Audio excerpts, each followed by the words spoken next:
आज की बात शुरू करते हैं साल 1925 से। 1925 में गुजरात का बारदोली जिला बाढ़ और अकाल से बुरी तरह प्रभावित हुआ था। इससे फसल की पैदावार काफ़ी गिर गई और किसानों की आर्थिक स्थिति खराब हो गई। लेकिन बॉम्बे प्रेसिडेंसी ने किसानों की स्थिति पर कोई ध्यान नहीं दिया और उल्टे की दरों में 22% की वृद्धि कर दी। अब क्या हुआ, कई नागरिक समूहों और किसानों ने सरकार से कर की बढ़ी हुई दरों पर पुनर्विचार करने की गुहार लगाई। लेकिन निरंकुश अत्याचारी और क्रूर ब्रिटिश हुकूमत के कानों में जूं तक नहीं रेंगी और सरकार अपने फैसले पर अड़ी रही। आप इस क्रूर और अत्याचारी सरकार को चुनौती देने के लिए प्रारंभ में बारदौली तालुका के मेड़ता बंधु, जिनका नाम कल्याण जी मेहता और कुंवर जी मेहता थे, आगे आए और उनके साथ थे दयाल जी। इन्होंने किसानों के समर्थन के लिए आंदोलन शुरू किया। बाद में सरदार वल्लभ भाई पटेल के नेतृत्व में इस आंदोलन को आगे बढ़ाया गया। यह आंदोलन बारडोली लगान बंदी आंदोलन के नाम से इतिहास में प्रसिद्ध है। आइए अब बात शुरू करते हैं हमारे पूज्य गुरुदेव की जन्मस्थली से। सन 1928 में बारडोली से शुरू हुआ लगान बंदी आंदोलन की चिंगारी अब आगरा तक फैल चुकी थी। जब कृष्णदत्त पालीवाल झांसी जेल से रिहा हुए तो वे आगरा में इस आंदोलन के पीछे की प्रेरक शक्ति बन गए।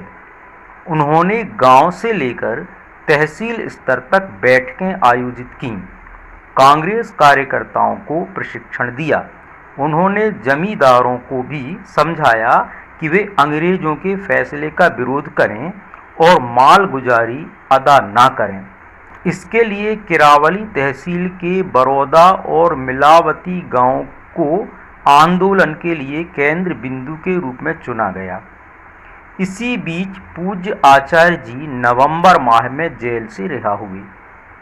उन्होंने इसमें अहम भूमिका निभाई।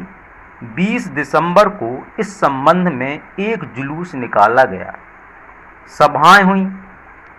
इससे ब्रिटिश सरकार घबरा गई। इस जुलूस ने और सभाओं ने ब्रिटिश सरकार को परेशान कर दिया। तब अत्याचारी क्रूर शासकों ने इस गांव में किसी भी जुलूस पर निषेधाज्ञा लगा दी गई और कृष्णदत्त पालीवाल, जगन प्रसाद रावत और द्वारका प्रसाद जी को इलाके में प्रवेश करने पर प्रतिबंध लगा दिया गया।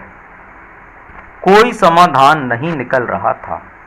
ऐसे में हमारे पूज्य गुरुदेव ने अपनी तीव्र बुद्धि, चातुर्य और पूर्ण साहस के साथ समाधान का एक रास्ता निकाला। अब यहाँ से यह कहानी बहुत ही दिलचस्प होने वाली है। आइए जानते हैं क्या था वह समाधान का रास्ता। हाँ, तो जब कोई समाधान नहीं दिखा तो इस आंदोलन का वीर और निडर बुद्धिमान सिपाही श्री राम मत्त ने आंदोलन के लिए धार्मिक गतिविधियों को एक उपकरण के रूप में इस्तेमाल करने का प्रस्ताव रखा, अर्थात यज्ञ को एक उपकरण के रूप में इस्तेमाल करने का प्रस्ताव रखा।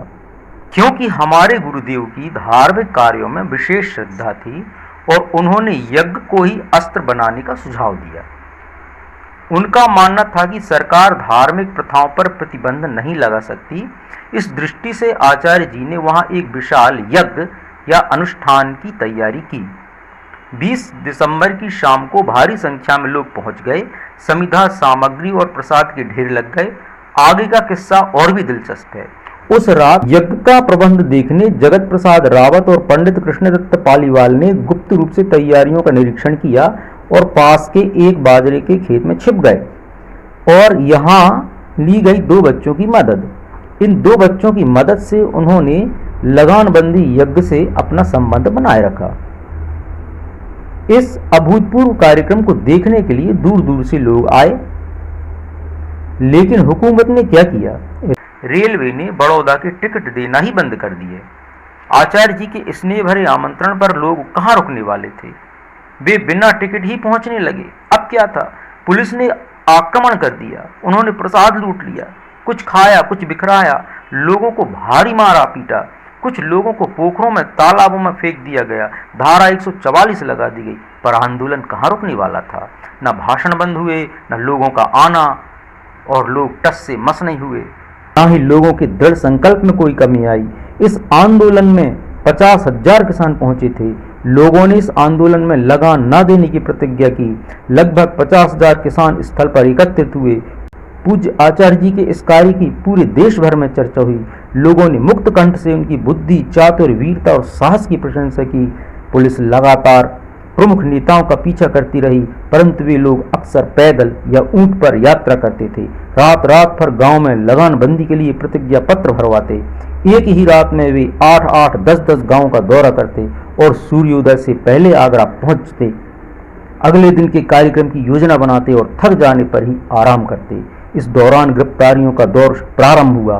प्रायः सभी प्रमुख नेताओं को जेल में डाल दिया गया, पर पूज्य गुरुदेव ने अपना कार्य बंद नहीं किया। इस संबंध में उत्तर प्रदेश के सूचना विभाग द्वारा प्रकाशित जिला आगरा के स्वतंत्रता संग्राम के सैनिक 33वीं पुस्तक के पृष्ठ 45 पर इसका उल्लेख है। उसकी कुछ पंक्तियां इस तरह हैं कि आगरा जिले से भी आंकड़े मांगे गए। श्री राममत ने इस संबंध में अकेले ही बड़ा कार्य किया। उन्होंने लगान बंदी वाले गांव में घूम घूम कर किसानों के नाम, रकबा, लगान की रकम आदि के संबंध में पूरी छानबीन के साथ आंकड़े तैयार किए। वे इतने विस्तृत, शुद्ध और अधिकृत थे कि उन्हें लेकर जब जगन प्रसाद रावत जी नैनीताल गए तो पंत जी भी चकित रह गए। और जब उन्हें यह मालूम हुआ कि यह कार्य देहाती स्वयं सेवक ने किया है तो उनके आश्चर्य का ठिकाना न रहा। उन आंकड़ों के आधार पर जिन किसानों या गांवों ने लगानबंदी का ऐलान किया था, उनका लगान माफ कर दिया गया। यह देखकर जिन किसानों ने इसमें सहयोग नहीं दिया था, उनको बड़ा पछतावा हुआ। वे देशद्रोही भी कहलाए और उन्हें पूरा लगान भी देना पड़ा था। तो यह थी हमारे गुरुदेव की आज की कथा। अब अपनी बात समाप्त करता हूँ। जय गायत्री माँ, जय गुरुदेव, जय वंदनीय माता जी। ऐसे ही गुरुदेव से जुड़े कुछ कथाएं, कुछ प्रसंग आपके लिए पुनः प्रस्तुत करूँगा। धन्यवाद, नमस्कार।